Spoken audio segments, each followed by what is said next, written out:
Graça e paz, amém? Os irmãos podem se assentar.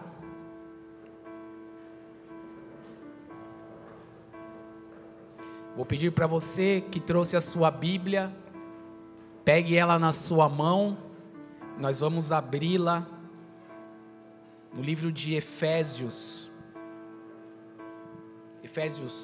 capítulo 4.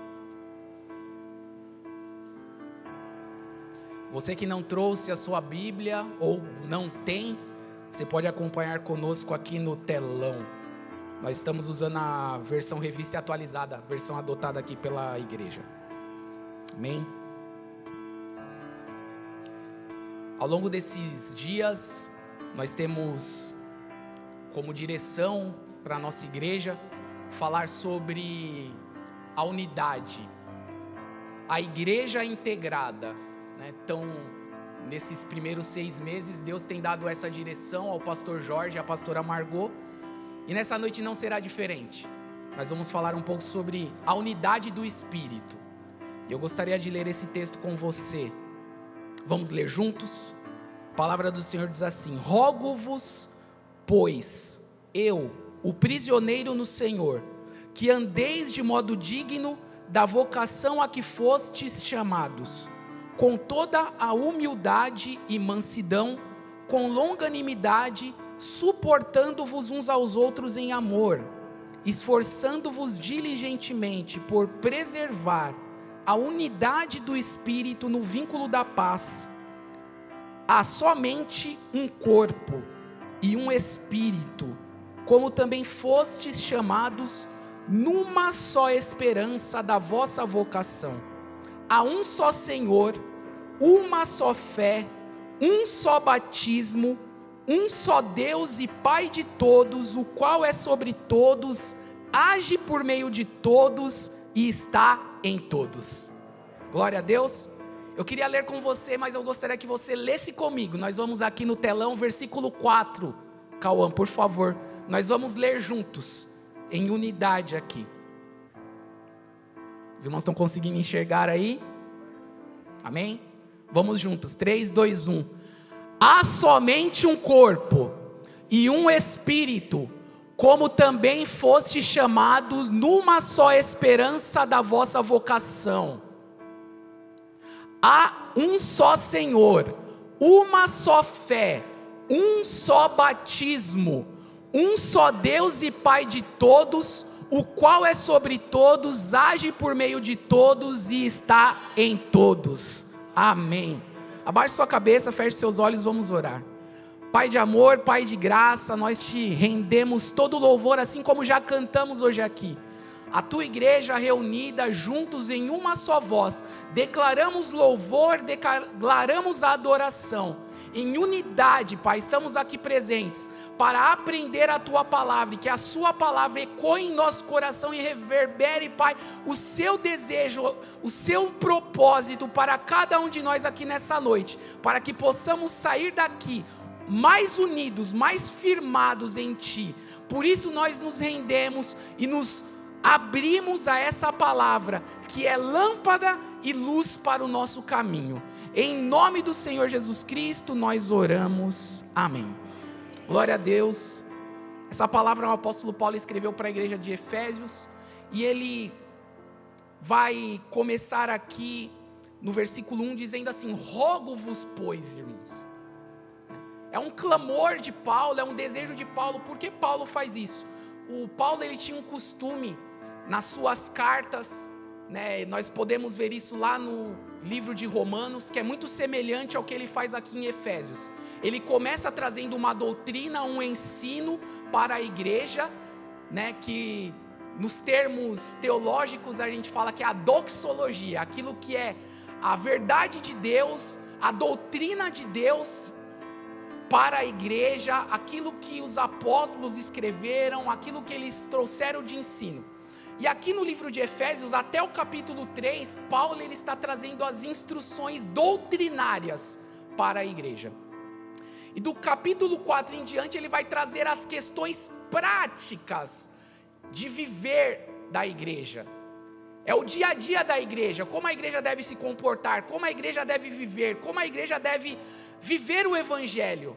Aí já sai das questões doutrinárias, mas é como pegar aquela doutrina e trazer para o dia a dia, para a prática, para a minha realidade com meu esposo, com a minha esposa, como trazer isso para a realidade com meu filho, no meu trabalho, como é que nós trazemos isso para a nossa prática, que a teologia fala sobre a ortopraxia, é algo prático.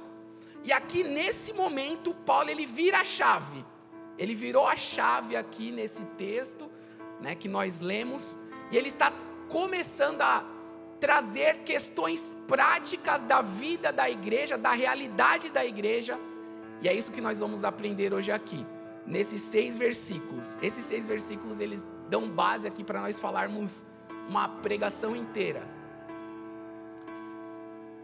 E eu queria que você abrisse aí, se você está com a sua Bíblia, abra, mas se não, vai colocar aqui no telão, Romanos 12, é a mesma virada de chave que Paulo faz, e lá em Romanos 12, versículo 1, ele diz assim: rogo-vos, pois irmãos, da mesma maneira que ele fez aqui em Efésios, ele vai dizer assim: rogo-vos, pois irmãos, pelas misericórdias de Deus, que apresenteis o vosso corpo como sacrifício vivo, santo e agradável a Deus, que esse é o vosso culto racional. A sua maneira de cultuar a Deus é através do seu corpo, de forma racional.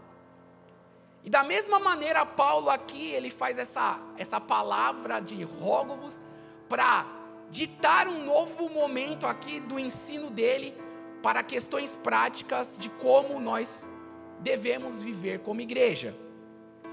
E aí ele vai dizer essas questões práticas para nós aqui. E ele começa dizendo assim: para que nós andemos de um modo digno da vocação pelo qual nós fomos chamados. E aí fica a questão: eu fui chamado? Deus me chamou? E eu creio que você e eu, que um dia reconhecemos Cristo como Senhor e Salvador da nossa vida, nós entramos num caminho. Jesus é a porta, assim como diz a palavra de Deus. E aqueles que ouviram a voz do bom pastor, tiveram a oportunidade de entrar por essa porta. A porta da salvação, a porta da graça, a porta do amor de Deus pela humanidade, por você e por mim. E é por isso que nós estamos hoje aqui. Se você e eu estamos nessa noite aqui, é porque um dia nós pudemos ouvir a voz do bom pastor nos chamando. E aqui Paulo ele diz assim: olha, diante de todo o ensino, e o ensino de Paulo é o evangelho, assim como ele diz lá em Romanos, que ele não se envergonhava do evangelho, porque o evangelho é o poder de Deus para a salvação de todo aquele que nele crê. E Paulo ele traz o ensino do evangelho, fala da obra da cruz, fala da ressurreição, fala do amor de Deus expresso pela humanidade, fala de todas essas coisas. E depois de explanar tudo isso, ele vai clamar, ele vai rogar para que a igreja possa andar de forma digna da vocação pela qual ela foi chamada. A igreja, ela é a porta-voz de Deus aqui nessa terra. E nós precisamos entender a nossa responsabilidade aqui. Porque Paulo ele vai trazer esta palavra de despertamento, porque o pedido dele não é apenas uma exortação. Essa palavra no original, rogo-vos, tem uma intenção muito forte de chamar a nossa atenção para um despertamento, uma palavra que nos encoraja a vivermos de forma plena aquilo que Deus espera que nós vivamos. Deus ele sonha com você, Deus ele sonha comigo, Deus ele deseja que nós vivamos à altura do chamado que ele tem para cada um de nós, sem exceção, para todos que ouviram a voz de Cristo os chamar. E Paulo ele clama, ele exorta, ele roga para que nós possamos andar de um modo digno. A conduta cristã tem a sua origem na doutrina cristã. Por isso eu quero reforçar aqui com você, e assim como eu já falei nas minhas pregações, eu sempre falo, todas as vezes eu vou falar. A nossa igreja ela é pautada em 4 pilares.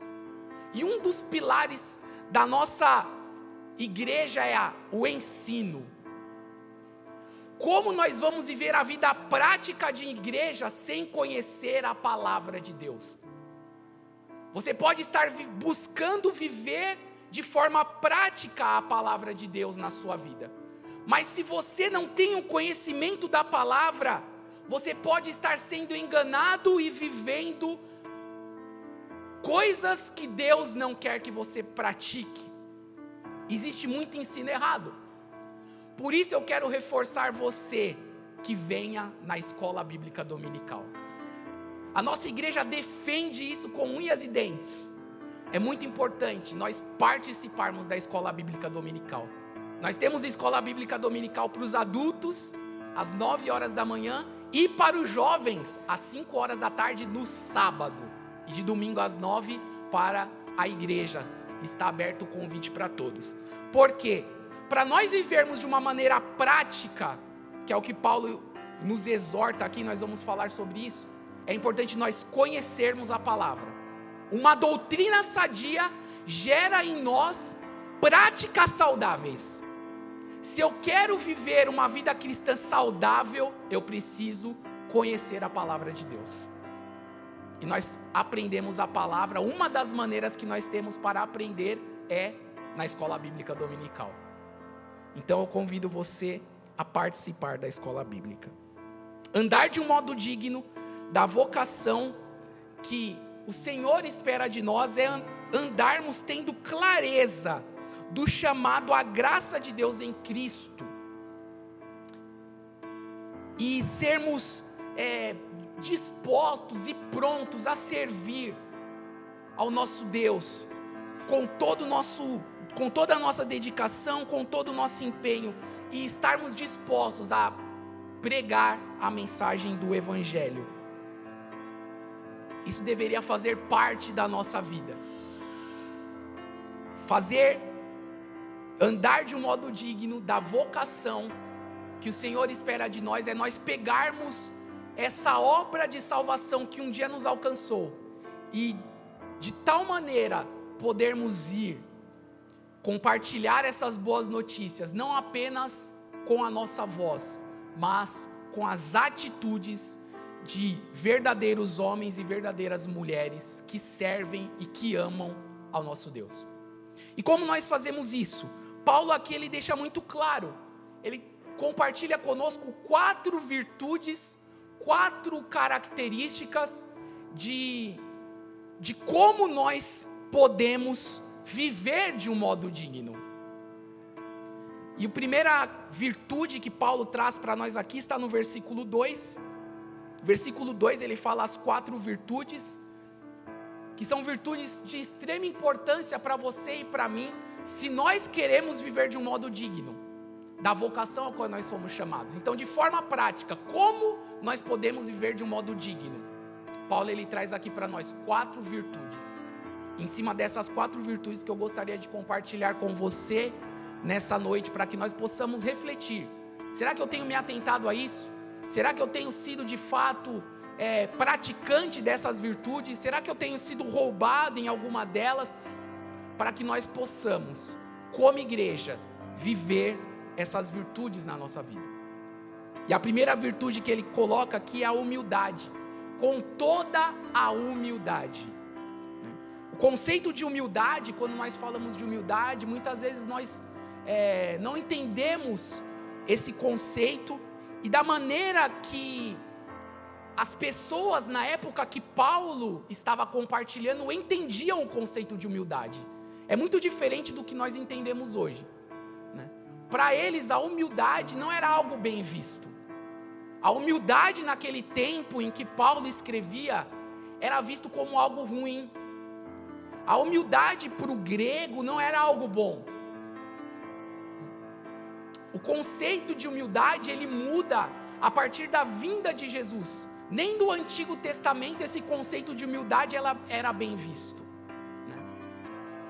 E quando Jesus vem a essa terra, ele vira a chave sobre o conceito de humildade. Porque Jesus ele vem, e a Bíblia diz lá em Filipenses, no capítulo 2, versículo 6, que ele não se preocupou o ser igual a Deus. Assim como diz aí, coloca aí na tela, Cauã, por favor.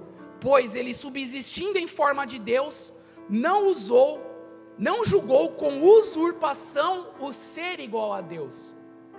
O conceito de humildade, ele muda com a vinda de Jesus aqui nessa terra. Porque para o grego, para os antigos, a humildade ela era mal vista. A questão de ter vida plena não estava ligada com uma vida de humildade. Eram coisas antagônicas, opostas entre si. E Jesus, ele inaugura esse conceito de humildade na sua vida. E ele traz a questão da humildade como uma virtude a ser seguida, como uma vida a ser vivida, né? A humildade se torna uma virtude em Cristo, quando ele se esvazia e assume a forma de servo, anulando a sua vontade para cumprir a vontade de Deus. Então nós podemos ver isso em Jesus.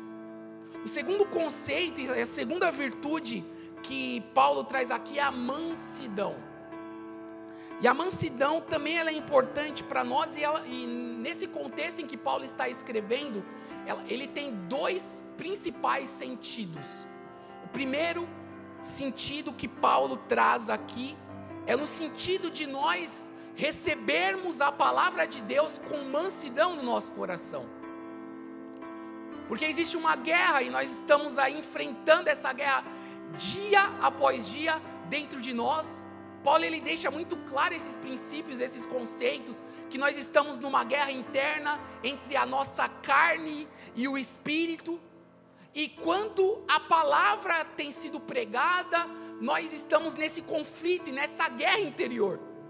E muitas vezes nós não queremos receber a palavra de Deus com mansidão no nosso coração, porque a palavra ela confronta, a palavra ela choca, assim como diz lá no livro de Hebreus, que a palavra ela é como uma espada de dois gumes e separa a alma do espírito, juntas e medulas, e ela é apta para discernir os pensamentos e os propósitos do nosso coração. E quando a palavra é pregada, ela toca em áreas da nossa vida que nós não estamos condizentes com aquilo que Deus espera que nós vivamos, e aquilo choca as nossas vidas. A tal ponto de que nós, a partir dali, teremos que tomar uma decisão. Ou eu vivo por ela, ou eu vivo sem ela. Ou eu vivo aquilo que a Bíblia diz, ou eu vivo o que a palavra diz, ou eu não vou viver o que a Bíblia diz. Por isso que nesse momento Paulo ele fala da mansidão, e o primeiro conceito da palavra mansidão para nós é isso. Devemos receber a palavra de Deus com mansidão. Está aqui no livro de Tiago, capítulo 1, versículo 21. Tiago ele vai dizer assim: portanto, despojando-vos de toda a impureza e acúmulo de maldade, acolhei com mansidão a palavra em vós implantada, a qual é poderosa para salvar a vossa alma. A palavra de Deus ela é poderosa para salvar a sua alma e a minha alma. Ela é poderosa, mas exige algo de você e de mim. E aqui nesse texto, Tiago ele diz assim: olha, como é importante nós nos despojarmos, nós nos despirmos, nós deixarmos de lado toda a impureza, todo o acúmulo de maldade, porque irmão e irmã, eu quero te dizer que nós acumulamos maldades. Você pode dizer que não, eu sou uma pessoa santa, eu sou purinho, mas nós acumulamos maldades em nós. E como é importante nós nos lembrarmos disso, nós precisamos nos despojar de todas essas coisas e acolher com mansidão a palavra em nós implantada.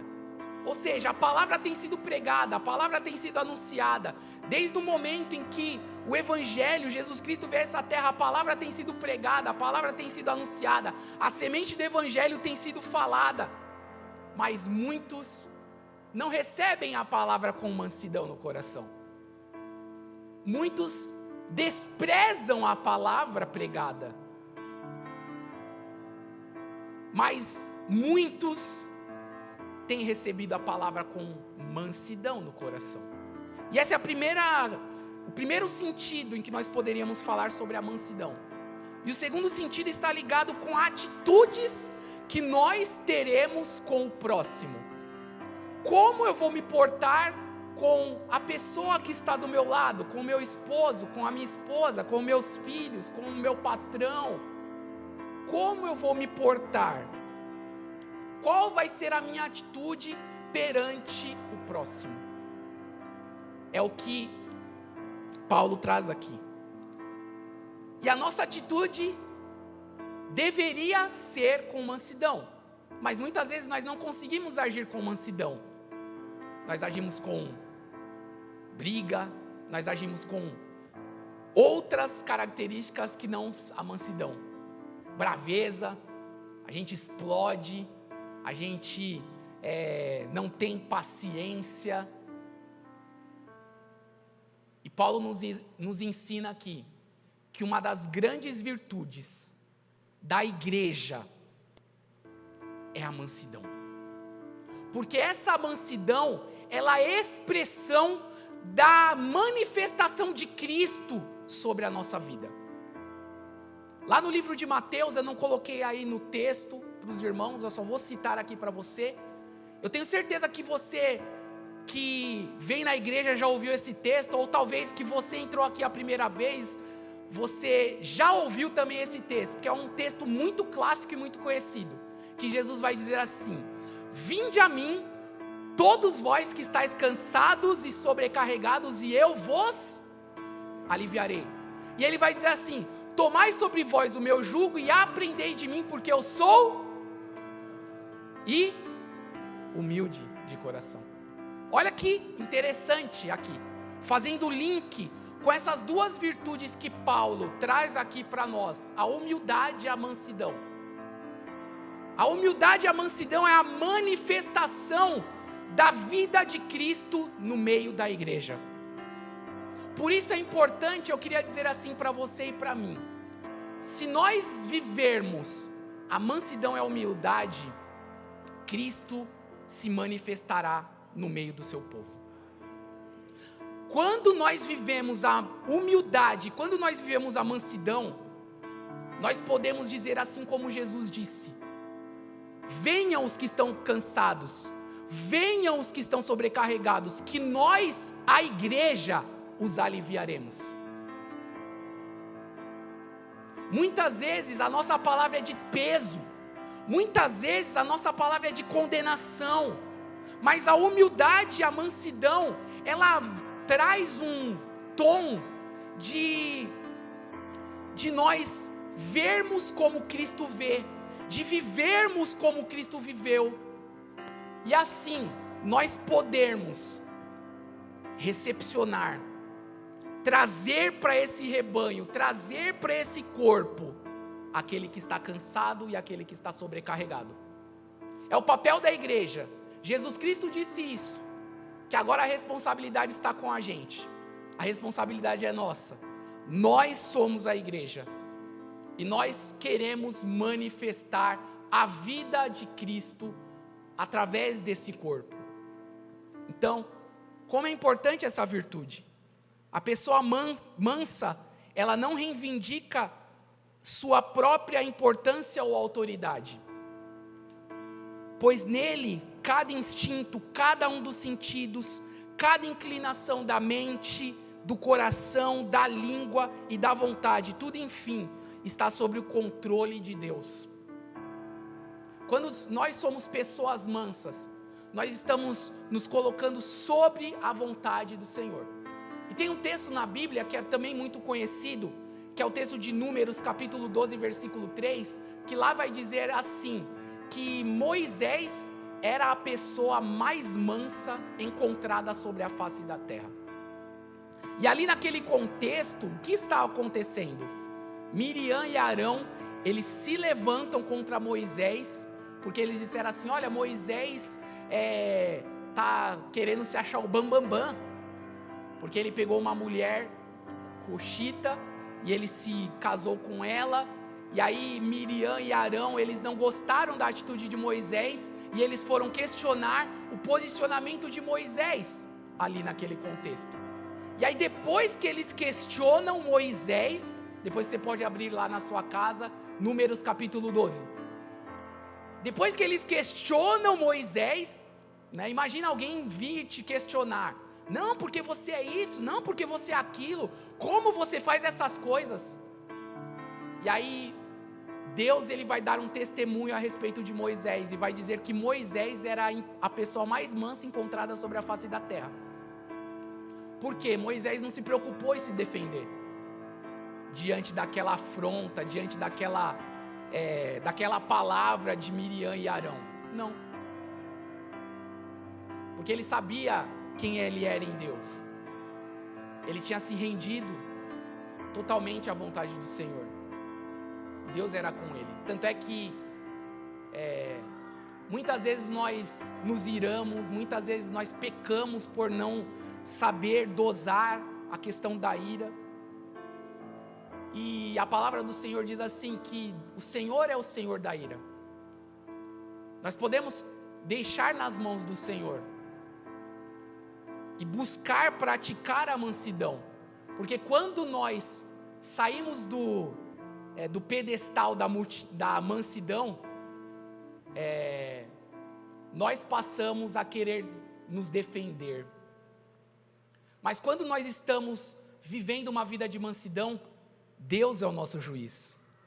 Deus passa a defender você e defender a mim, e defender a sua igreja. E foi o que aconteceu com Moisés, porque aí Deus foi lá defender Moisés. Moisés não precisou se defender, ele só viveu a mansidão. Vocês estão falando de mim? Falem. E Deus foi lá e defendeu Moisés. Tanto é que Miriam, no momento em que Deus foi lá e falou, por que vocês estão falando mal do meu servo Moisés? Depois que Deus deu a palavra, Miriam, ela ficou leprosa, e teve que ficar afastada ali de Israel por um período, até ela ser reintegrada à nação. Quando nós vivemos a mansidão e não nos preocupamos em querer nos defender, Deus passa a ser o juiz das nossas vidas. Deus, ele é o juiz da igreja. Sabe, querido, nós não precisamos nos defender, nós precisamos apenas viver como Jesus viveu. Porque tem muita gente que vai falar mal de você e de mim.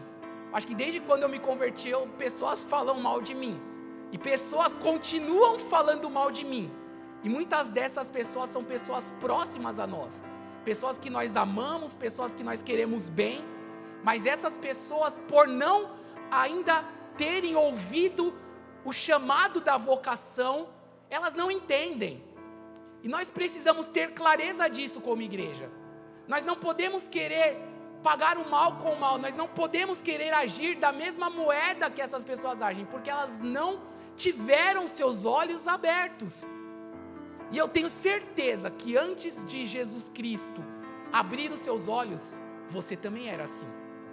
Eu também era assim. A gente ficava falando mal de crente, a gente ficava falando que crente era tudo fanático, que ficava dando dinheiro para pastor, não era assim? Mas um dia Deus alcançou a sua vida.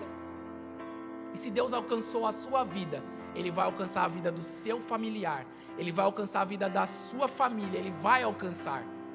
Então não queira fazer na sua força. Viva essa virtude, mansidão, humildade e mansidão. Terceira característica, longanimidade. Paulo vai trazer aqui para nós, com longanimidade. Essa palavra longanimidade é uma paciência muito longa, é algo muito longo. A gente é muito pronto para explodir, né? É como acender uma dinamite, né? Aquele, quando a gente coloca, acende lá nos desenhos, que vai vindo aquele pavio. Tem gente que vai muito rápido. A longanimidade é como se nós tivéssemos um pavio, né, muito longo, que você acendesse, para ele chegar até explodir, dá tempo de ir lá e apagar. Tem muita gente que explode rápido, né? Eu sei que eu sou assim também um pouco às vezes. E essa palavra longanimidade, ela tem dois sentidos. que nós podemos entender para nós aqui. O primeiro deles é a firme paciência no sofrimento ou na adversidade. No livro de Tiago, capítulo 5, versículo 10, Tiago vai nos ensinar a respeito disso, dessa primeira característica aqui, da longanimidade. E ele diz assim: irmãos, tomai por modelo no sofrimento e na paciência dos profetas, os quais falaram em nome do Senhor. Imagina um profeta lá no Antigo Testamento falando daquilo que Deus iria fazer, pregando sobre a vinda do Messias, e ele sendo criticado, taxado, né? Muitos foram perseguidos, muitos foram mortos, né? Esses profetas precisavam ter paciência. E aqui Tiago, ele nos exorta a isso: olha, tomem por modelo no sofrimento, na paciência dos profetas. Eles foram pacientes, porque a mensagem que eles trouxeram muitas vezes não foi não foi de bom grado, não foi algo que caiu nos ouvidos dos seus ouvintes e foi algo bom, mas eles tiveram que ter paciência, né? Da mesma maneira nós precisamos, porque qual que é o nosso papel como igreja? Pregar. E muitas vezes a gente desiste de pregar, porque a gente vai falar lá para aquele nosso amigo do trabalho, e aí o nosso amigo vai zombar de nós, e a gente fala: para isso eu não prego mais, e a gente desiste. E nós precisamos ser pacientes para sofrer essas adversidades e não desistir de fazer o nosso papel, que é pregar. Então, como é importante nós fazermos isso. E o segundo, não nos apressar, porque muitas vezes nós somos prontos para nos vingar do mal e para retalhar pessoas que nos maltratam, nos machucam, nos perseguem, e a gente quer descontar com a própria moeda. E não deveria ser esse o nosso comportamento. A paciência, ela nos leva a um lugar onde nós vamos nos colocar no lugar do outro, entender a realidade, e nós vamos desfrutar de algo poderoso da parte de Deus, que é algo interno nosso. A igreja, ela pode desfrutar disso. A igreja pode viver essa paciência, essa longanimidade. E Paulo nos exorta a isso aqui. E a quarta virtude que ele traz é suportar. E essas 4 virtudes que ele traz, todas elas nós fazemos em amor. Humildade, mansidão, longanimidade e o suporte, que é suportando-vos uns aos outros em amor, que é dar suporte. O suportar aqui é a manifestação da paciência. Porque quando eu sou paciente, eu tenho disposição em suportar a fragilidade do outro. Quando eu tenho a paciência, eu tenho disposição em suportar a deficiência, em suportar a fraqueza, em suportar aquele irmão, aquela pessoa que é mais débil na fé. Eu tenho disposição em suportar. Isso é uma grande virtude para a igreja, porque a igreja, nós temos pessoas mais novas, pessoas mais velhas. Nossa igreja, nós falamos isso, que nós somos uma igreja de gerações, né? Então nós caminhamos juntos. Nós estamos caminhando os mais experientes, que é como é que é o nome do ministério, pastor, agora? Os 60 a mais. Nós estamos andando com 60 a mais, mas nós estamos andando com as criancinhas de colo, bebezinhos, crianças. Mas nós também estamos jogando bola com os jovens e adolescentes, mas nós estamos também caminhando com os adultos. Cada um tem as suas demandas, cada um tem os seus problemas, cada um tem as suas fraquezas. Alguns são mais maduros, outros são mais novos, e como é importante suportar. Suportar é algo muito importante para nós vivermos como igreja. E eu preciso aprender a suportar o meu irmão, a minha irmã, você aprender a me suportar, nós nos suportarmos em amor. Suportar é ser clemente com as fraquezas dos outros, não deixando de amar o próximo por conta das suas fragilidades. É importante nós fazermos isso, e isso é uma marca da igreja. Como é importante nós vivemos essas 4 virtudes, e todas elas só são possíveis se nós fizermos em amor. O amor é a base de tudo, e é uma atitude básica para nós. Amor não é sentimento. Muitas vezes nós nos enganamos quanto a isso. Amor é uma atitude prática, sua e minha, em nos dispormos a querer o melhor do outro, de nós darmos de nós o nosso melhor para o outro, sem nos preocupar com o que nós vamos receber em troca.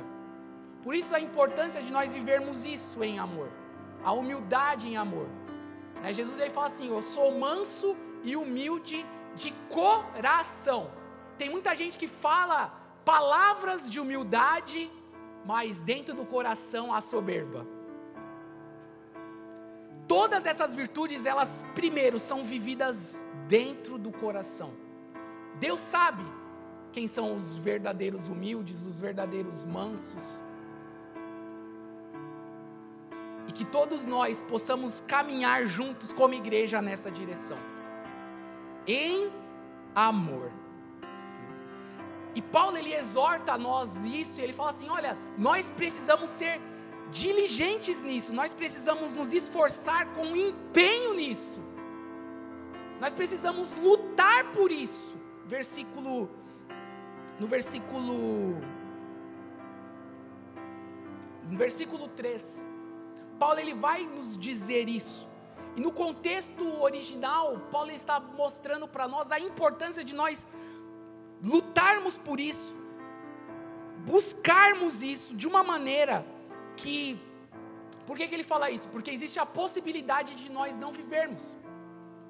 Porque se ele declara aqui para nós nos esforçarmos diligentemente, e aí o esforçar diligentemente por preservar a unidade do Espírito no vínculo da paz, e desfrutar disso e viver essas virtudes a qual nós compartilhamos aqui, e fazermos tudo isso com diligência, com esforço, com dedicação, é porque é necessário eu e você, de alguma maneira, nos inclinarmos a isso, entrarmos nesse caminho e entendermos que isso é importante, e juntos, como igreja, lutarmos para preservar essas virtudes e preservar a unidade do Espírito no vínculo da paz em nosso meio. Porque nós só podemos viver a vida de igreja se o Espírito estiver em nós e estiver no nosso meio. Nós não podemos viver essa unidade se o Espírito não estiver em nós e não estiver no seu corpo, na sua igreja. Por isso é importante nós entendermos que aquilo que é necessário nós fazermos, nós precisamos fazer. Nós não podemos deixar de lado a nossa responsabilidade, e muitas vezes nós negligenciamos isso, e Paulo ele traz para nós essa exortação, que nós possamos lutar por isso, que nós possamos buscar isso, porque senão nós podemos falhar. Mas quando nós estamos empenhados nisso, entendemos o nosso papel, entendemos a nossa vocação, estamos aprendendo da palavra de Deus, a doutrina correta, aquilo que vai falar ao nosso coração, para que nós possamos praticar a palavra de Deus de forma coletiva como igreja, e nessa unidade do Espírito que nos une, nos liga e nos amalgama a essa verdade de Deus, isso produz vida, isso produz salvação, isso produz transformação, isso produz vida no nosso meio. Quando nós estamos vivendo a vida do Espírito como igreja, e nessa unidade, nós vivemos a vida de Deus, nós vivemos o melhor de Deus, nós vivemos as bênçãos de Deus como igreja. E todos nós temos um papel importante nisso. Você e eu fazemos parte disso. Porque do versículo 4 ao versículo 6, Paulo ele vai falar sobre a unidade. Ele fala que existe uma unidade do Espírito e que nós precisamos lutar para preservar essa unidade no vínculo da paz. E ele vai dizer, o texto que nós lemos em unidade aqui, que existe apenas um corpo. Não tem dois corpos. Existe apenas um corpo. E usando um termo que a Kátia falou aqui na EBD hoje de manhã, a noiva de Cristo. Jesus Cristo não tem duas noivas, Jesus Cristo tem apenas uma noiva.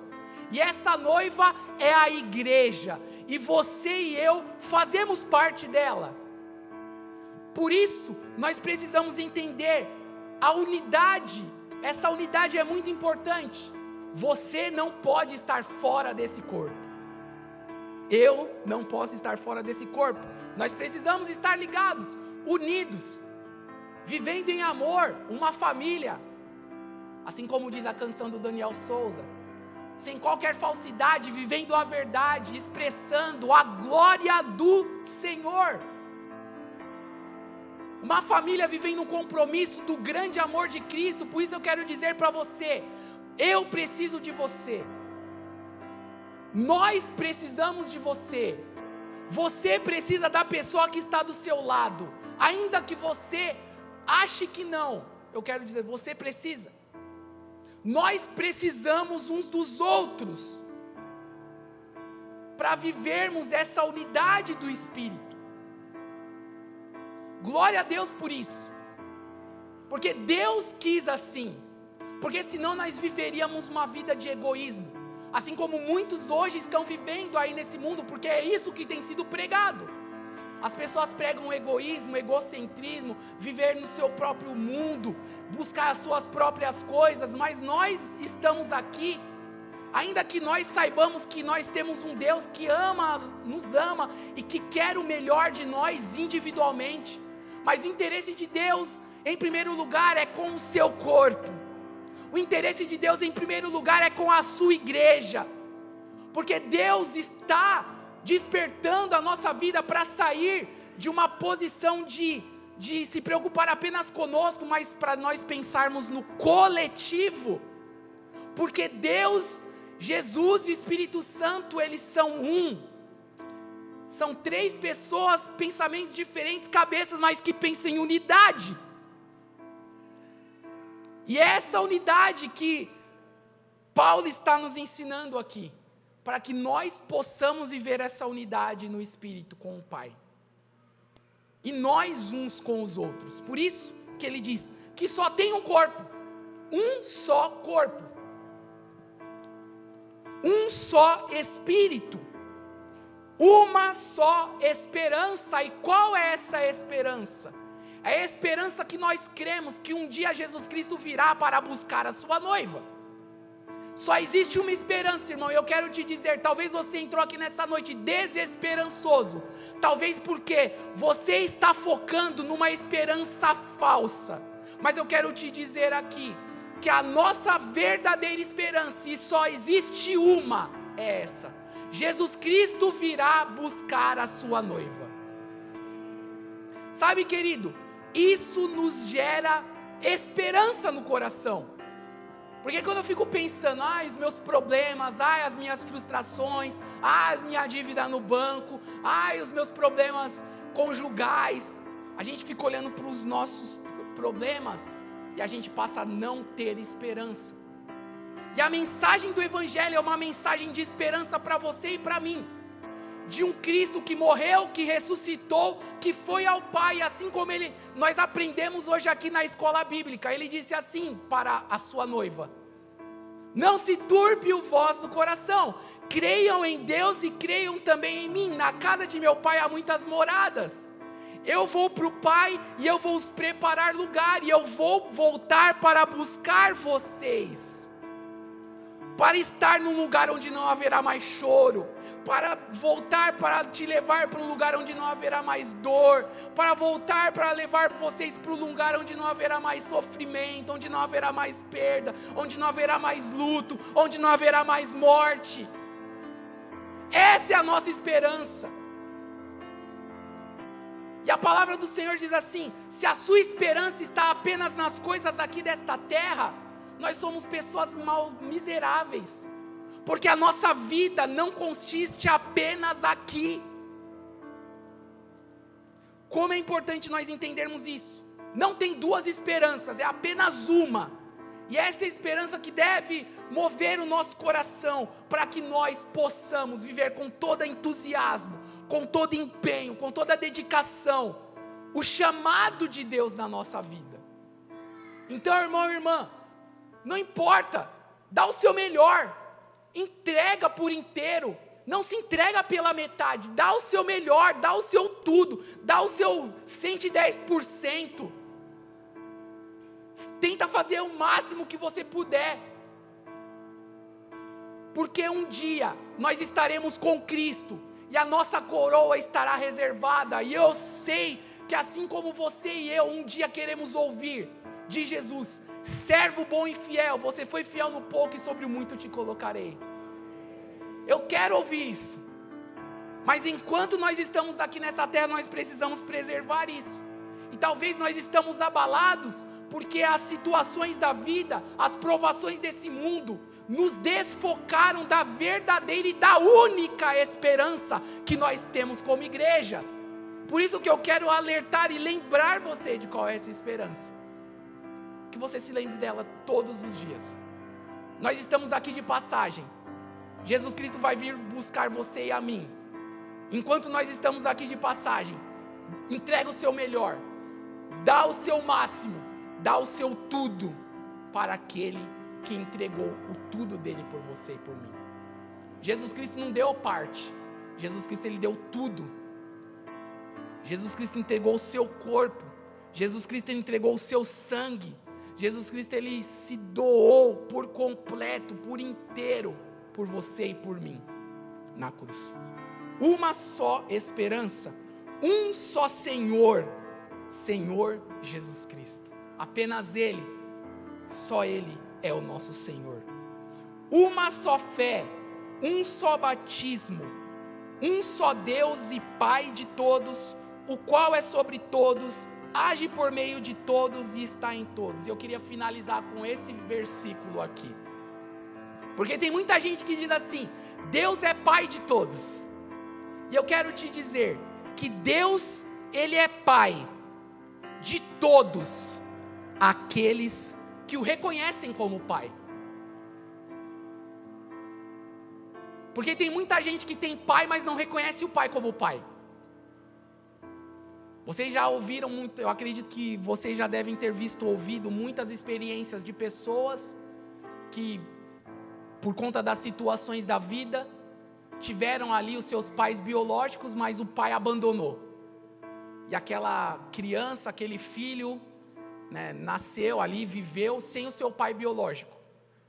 E muitos desses, mesmo tendo pai biológico, não reconhecem aquele como pai biológico. Então não basta apenas você saber que você tem um pai. Deus, Ele é pai. E a Bíblia diz que Ele se deu por inteiro para o mundo. Porque Deus amou o mundo de tal maneira que deu o seu Filho para que todo aquele que nele crê não pereça, mas tenha vida eterna. Deus se deu por todos, mas só pode ser chamado filho aquele que reconhece Deus como Pai. Se nós não reconhecemos Deus como Pai, nós nunca vamos chamar Ele de Pai. Como Deus vai te chamar de filho se nós não o reconhecemos como Pai? Então é muito importante nós entendermos isso. E nessa noite, você que está aqui, e esta palavra que foi compartilhada, é para que hoje você tenha a oportunidade de entrar nessa família de Deus. Se você entrou aqui nessa noite, essa é uma oportunidade que Deus te dá de você reconhecer Ele como seu Pai. Talvez você nunca teve essa oportunidade, ou talvez você nunca ouviu uma mensagem como essa, ou você tem aquele conceito de que Deus é Pai de todos, Deus Ele é Pai de todos, e não é assim. Mas você pode ser filho, porque Deus deseja que você seja filho, basta tão somente você reconhecê-lo como Pai, e reconhecer a obra de Jesus na cruz por você, todo o amor que foi dado, toda entrega que foi dada por você, para que você possa fazer parte dessa família. Até aqueles que estão afastados, mesmo estando longe, reconhecem o Pai. Aquele filho pródigo que se afastou, num determinado momento da sua vida, ele lembrou assim: olha, na casa do meu pai tem fartura, na casa do meu pai tem riqueza, tem bens, tem alimento, tem tantas coisas que até os servos deles comem melhor do que eu. E num determinado momento, caindo em si, ele volta para a casa do pai. Sabe, meu irmão e minha irmã, Deus é Pai. Deus, Ele é nosso Pai, quando nós o reconhecemos como Pai. Talvez a sua relação com Deus nessa noite está abalada. Deus continua sendo Pai. Talvez você perdeu a percepção de filho. Talvez você está com a sua mente embaçada, porque o pecado muitas vezes nos leva para longe de Deus, e é isso que a Bíblia diz, e isso distorce quem nós somos. Mas a posição de Deus a respeito de você e de mim não muda. Deus continua te amando, Deus continua sendo Pai. Que nós possamos, pela fé, reconhecer os nossos erros, reconhecer quem somos e retornar, nos humilhar, pedir perdão ao Pai e viver dessa maneira, viver de um modo digno, da maneira a qual um dia nós fomos chamados.